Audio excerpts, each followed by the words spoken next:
ഒന്ന് രാജാക്കന്മാർ അധ്യായം 3. സോളമൻ്റെ ജ്ഞാനം. സോളമൻ ഈജിപ്തിലെ രാജാവായ ഫറവോയുടെ മകളെ വിവാഹം ചെയ്ത് അവനുമായി ബന്ധുത്വം സ്ഥാപിച്ചു. തൻ്റെ കൊട്ടാരവും കർത്താവിൻ്റെ ആലയവും ജെറുസലേമിന് ചുറ്റുമുള്ള മതിലും പണിതീരുന്നതുവരെ സോളമൻ അവളെ ദാവീദിൻ്റെ നഗരത്തിൽ പാർപ്പിച്ചു. കർത്താവിന് ഒരാലയം അതുവരെ നിർമ്മിച്ചിരുന്നില്ല. ജനങ്ങൾ പൂജാഗിരികളിലാണ് ബലിയർപ്പിച്ചു പോന്നത്.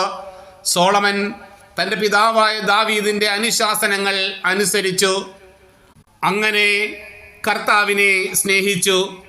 എന്നാൽ അവൻ പൂജാഗിരികളിൽ ബലിയർപ്പിച്ച് ധൂപാർച്ചന നടത്തി.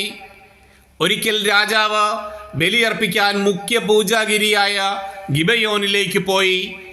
ആ ബലിപീഠത്തിൽ അവൻ 1000 ദഹനബലി അർപ്പിച്ചിട്ടുണ്ടായിരുന്നു.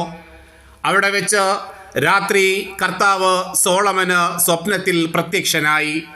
ദൈവം അവനോട് അരുളി ചെയ്തു, നിനക്ക് എന്തു വേണമെന്ന് പറഞ്ഞുകൊള്ളുക. അവൻ പറഞ്ഞു, എൻ്റെ പിതാവും അങ്ങയുടെ ദാസനുമായ ദാവീദ് വിശ്വസ്തയോടും നീതിബോധത്തോടും പരമാർത്ഥ ഹൃദയത്തോടും കൂടെ അവിടുത്തെ മുൻപിൽ വ്യാപരിച്ചു. അങ്ങ് അവനോട് അതിയായ സ്നേഹം എപ്പോഴും കാണിച്ചു പോന്നു. അവിടുന്ന് ആ സ്നേഹം നിലനിർത്തുകയും അവൻ്റെ സിംഹാസനത്തിലിരിക്കാൻ ഒരു മകനെ നൽകുകയും ചെയ്തു. എൻ്റെ ദൈവമായ കർത്താവേ, ഭരണപരിചയമില്ലാത്തൊരു ബാലനായിരുന്നിട്ട് പോലും ഈ ദാസനെ എൻ്റെ പിതാവായ ദാവീദിൻ്റെ സ്ഥാനത്ത് രാജാവാക്കിയിരിക്കുന്നു. അങ്ങ് തിരഞ്ഞെടുത്തതും സംഖ്യാതീതവുമായ ഒരു മഹാജനത്തിൻ്റെ നടുവിലാണ് അങ്ങയുടെ ദാസൻ. ഈ മഹാജനത്തെ ഭരിക്കാൻ ആർക്കു കഴിയും?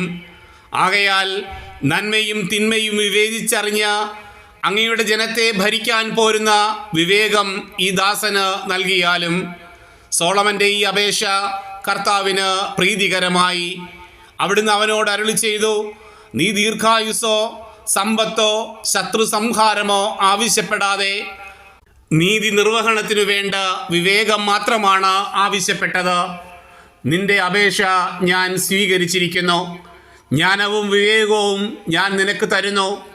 ഇക്കാര്യത്തിൽ നിനക്ക് തുല്യനായി ആരും ഉണ്ടായിട്ടില്ല, ഇനി ഉണ്ടാവുകയുമില്ല. മാത്രമല്ല, നീ ചോദിക്കാത്തവ കൂടി ഞാൻ നിനക്ക് തരുന്നു. നിന്റെ ജീവിതകാലം മുഴുവൻ സമ്പത്തും മഹത്വവും മറ്റൊരു രാജാവിനും ഇല്ലാത്ത വിധം നിനക്കുണ്ടായിരിക്കും. നിന്റെ പിതാവായ ദാവീദിനെ പോലെ എൻ്റെ നിയമങ്ങളും കൽപ്പനകളും പാലിക്കുകയും എൻ്റെ മാർഗത്തിൽ ചരിക്കുകയും ചെയ്താൽ നിനക്ക് ഞാൻ ദീർഘായുസ്സ് നൽകും. സോളമൻ നിദ്രയിൽ നിന്നുണർന്നു. അത് ദർശനമായിരുന്നെന്ന് അവന് മനസ്സിലായി. അവൻ ജെറുസലേമിലേക്ക് മടങ്ങി കർത്താവിൻ്റെ വാഗ്ദാന പേടകത്തിൻ്റെ മുൻപിൽ വന്ന് ദഹനബലികളും സമാധാന ബലികളും അർപ്പിച്ചു. പിന്നെ തൻ്റെ സേവകന്മാർക്ക് അവൻ വിരുന്നു നൽകി. ഒരു ദിവസം 2 വേശ്യകൾ രാജസന്നിധിയിൽ വന്നു. ഒരുവൾ പറഞ്ഞു, യജമാനനെ, ഇവളും ഞാനും ഒരേ വീട്ടിൽ താമസിക്കുന്നു. ഇവൾ വീട്ടിലുള്ളപ്പോൾ ഞാൻ ഒരു കുഞ്ഞിനെ പ്രസവിച്ചു. 3 ദിവസം കഴിഞ്ഞ് ഇവളും പ്രസവിച്ചു. ആ വീട്ടിൽ ഞങ്ങളെ കൂടാതെ ആരും ഉണ്ടായിരുന്നില്ല. രാത്രി ഉറക്കത്തിൽ ഇവൾ തൻ്റെ കുട്ടിയുടെ മേൽ കിടക്കാനിടയായി. കുട്ടി മരിച്ചുപോയി. അർദ്ധരാത്രിയിൽ ഇവൾ എഴുന്നേറ്റു. ഞാൻ നല്ല ഉറക്കമായിരുന്നു. ഇവൾ എൻ്റെ മകനെ എടുത്ത് തൻ്റെ മാറിടത്തിൽ കിടത്തി. മരിച്ച കുഞ്ഞിനെ എൻ്റെ മാറിടത്തിലും കിടത്തി. ഞാൻ രാവിലെ കുഞ്ഞിന് മുല കൊടുക്കുവാൻ എഴുന്നേറ്റപ്പോൾ കുട്ടി മരിച്ചിരിക്കുന്നതായി കണ്ടു. സൂക്ഷിച്ചു നോക്കിയപ്പോൾ എൻ്റെ കുഞ്ഞല്ല അതെന്ന് മനസ്സിലായി. മറ്റവൾ പറഞ്ഞു, അങ്ങനെയല്ല, ജീവനുള്ള കുട്ടി എൻ്റേതാണ്, മരിച്ച കുട്ടിയാണ് നിൻ്റേത്. ആദ്യത്തെ സ്ത്രീ എതിർത്തു, അല്ല, മരിച്ച കുട്ടിയാണ് നിൻ്റേത്, എൻ്റെ കുട്ടിയാണ് ജീവിച്ചിരിക്കുന്നത്. അവർ ഇങ്ങനെ രാജസന്നിധിയിൽ തർക്കിച്ചു. അപ്പോൾ രാജാവ് പറഞ്ഞു, എൻ്റെ കുട്ടി ജീവിച്ചിരിക്കുന്നു, നിൻ്റെ കുട്ടിയാണ് മരിച്ചതെന്ന് ഒരുവളും, നിൻ്റെ കുട്ടി മരിച്ചുപോയി, എൻ്റേതാണ് ജീവനോടെ ഇരിക്കുന്നതെന്ന് മറ്റവളും പറയുന്നു. ഒരു വാൾ കൊണ്ടുവരിക. രാജാവ് കൽപ്പിച്ചു. സേവകൻ വാൾ കൊണ്ടുവന്നു. രാജാവ് വീണ്ടും കൽപ്പിച്ചു, ജീവനുള്ള കുഞ്ഞിനെ രണ്ടായി പകുത്ത് ഇരുവർക്കും കൊടുക്കുക.